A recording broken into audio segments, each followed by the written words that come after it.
کون سا آپ نے ان بابرکت دنوں میں عمل کرنا ہے جس کے پڑھتے ہی رب تعالیٰ آپ کے مقدر نصیب اور تقدیر کو بدلے گا۔ آج 10 شعبان المعظم جمعۃ المبارک کے دن آپ نے یہ وظیفہ شروع کرنا ہے، ہو سکے تو 15 شعبان المعظم کی رات تک اس عمل کو آپ نے جاری رکھنا ہے۔ سب سے پہلے کیا کرنا ہے، 100 مرتبہ استغفر اللہ استغفر اللہ استغفر اللہ کا ورد کرنا ہے، کم از کم 100 مرتبہ، زیادہ سے زیادہ 313 مرتبہ ان دنوں میں استغفار روزانہ ضرور کریں۔ استغفار کی کوئی دعا پڑھ لیں، استغفر اللہ پڑھ لیں، استغفار پڑھ لیں، یہ آپ کی اپنی مرضی ہے، لیکن استغفار ضرور کریں۔ نمبر 2 پہ جو بہت ضروری کام ہے وہ آپ نے کیا کرنا ہے، سورۃ الکوثر پڑھنی ہے صرف 11 مرتبہ، بما بسم اللہ شریف کے سورۃ الکوثر پڑھنی ہے۔ سورۃ الکوثر ایک ایسی سورت ہے جس کے پڑھنے سے دل کو سکون ملے گا، روحانی سکون ملے گا، جسمانی سکون ملے گا، رب تعالیٰ دن دگنی رات چگنی ترقیاں آپ کو عطا کرے گا اور آپ کو ایسے رزق اور دولت سے نوازے گا جہاں سے آپ نے کبھی گمان بھی نہیں کیا۔ رب تعالیٰ اتنا آپ کو عطا کرے گا، آپ خود اپنی قسمت پر رشک کریں گے۔ تو آپ نے کیا کرنا ہے، صرف 11 مرتبہ سورۃ الکوثر پڑھنی ہے۔ سورۃ الکوثر پڑھنے کے بعد آپ نے پھر 7 مرتبہ استغفر اللہ استغفر اللہ استغفر اللہ کا ورد کرنا ہے۔ اب استغفر اللہ شروع میں بھی پڑھنا ہے، درمیان میں بھی پڑھنا ہے۔ اس کی وجہ کیا ہے، اللہ تعالیٰ کی رحمت آپ کی طرف متوجہ ہو جائے گی۔ رب تعالیٰ فرماتا ہے، اے میرے بندے تو میری طرف چل کر آ، میں تیری طرف دوڑ کر آؤں گا۔ کہنے کا مقصد یہ ہے کہ رب تعالیٰ کی طرف ایک قدم بڑھاؤ گے تو اللہ رب العزت آپ کی طرف 10 قدم ضرور بڑھائے گا۔ استغفر اللہ کو اس پورے وظیفے میں شامل رکھنا ہے اور اس وظیفے کو دھیان اور توجہ سے کرنا ہے، اپنے مقصد اور حاجت کی نیت کر لینی ہے اور ساتھ ہی آپ نے یہ وظیفہ شروع کر دینا ہے۔ جب 7 مرتبہ استغفر اللہ بھی پڑھ لیں، پھر 7 مرتبہ اللہ الصمد اللہ الصمد اللہ الصمد کا ورد کرنا ہے۔ اللہ الصمد، اے بے نیاز، اے بہت زیادہ عطا کرنے والے۔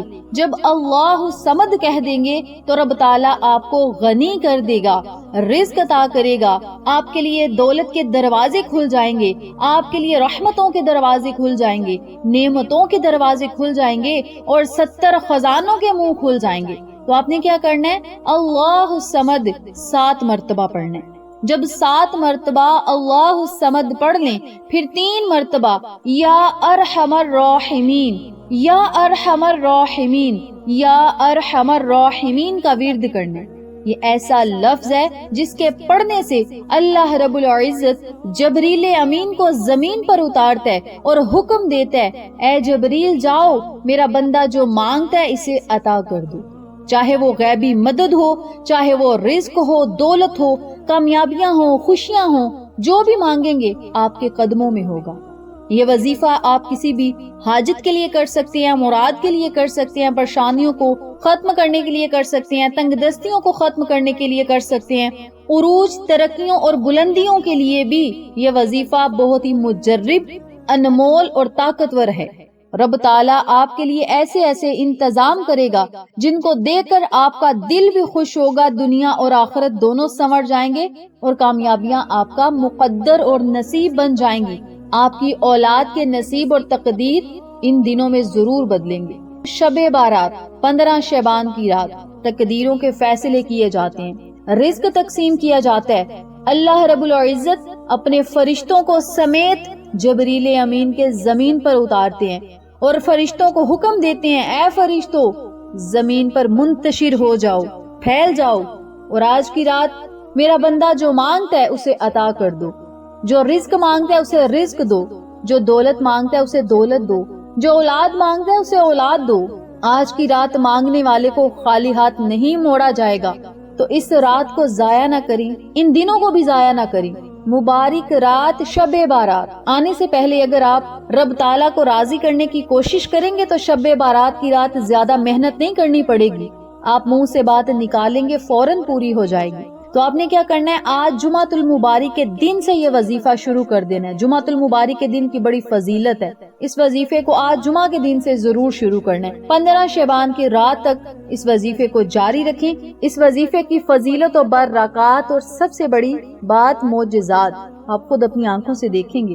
جب آپ نے 3 مرتبہ یا ارحم الراحمین بھی پڑھ لینا ہے تو پھر آپ نے اپنے ہاتھ کی انگلیوں کے پوڑوں پر صرف 33 مرتبہ یا حی یا قیوم برحمتی کا استغیث کن فیکون، یا حی یا قیوم برحمتی کا استغیث کن فیکون، اپنے ہاتھ کی انگلیوں پر ان کلمات کو صرف 33 مرتبہ پڑھنا ہے۔ اول آخر 7 مرتبہ درود پاک پڑھیں اور آخر میں رب تعالیٰ کے حضور رو رو کر گڑ گڑا کر دعائیں کریں۔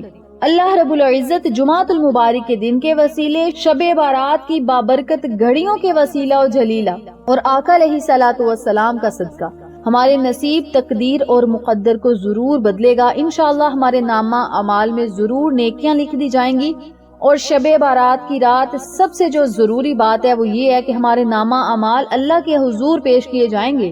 تو آپ نے کیا کرنا ہے؟ استغفار کی اتنی زیادہ کثرت کرنی ہے کہ ہمارے نامہ اعمال میں اتنی زیادہ معافیاں ہوں، اتنی زیادہ توبہ ہو کہ رب تعالیٰ ہمارے نامہ اعمال دیکھ کے ہی ہمیں معاف کر دے۔ جو میں نے الفاظ بتائے ہیں، کلمات بتائے ہیں، ان کو بھی ضرور کریں۔ اپنے مقدر نصیب اور تقدیر کے لیے دعائیں کریں، خیر و برکت کے لیے دعائیں کریں، انعامات کے لیے دعائیں کریں۔ انشاءاللہ رب تعالیٰ ہمیں ہر وہ خوشی عطا کرے گا جس کی ہمیں ضرورت اور طلب ہے۔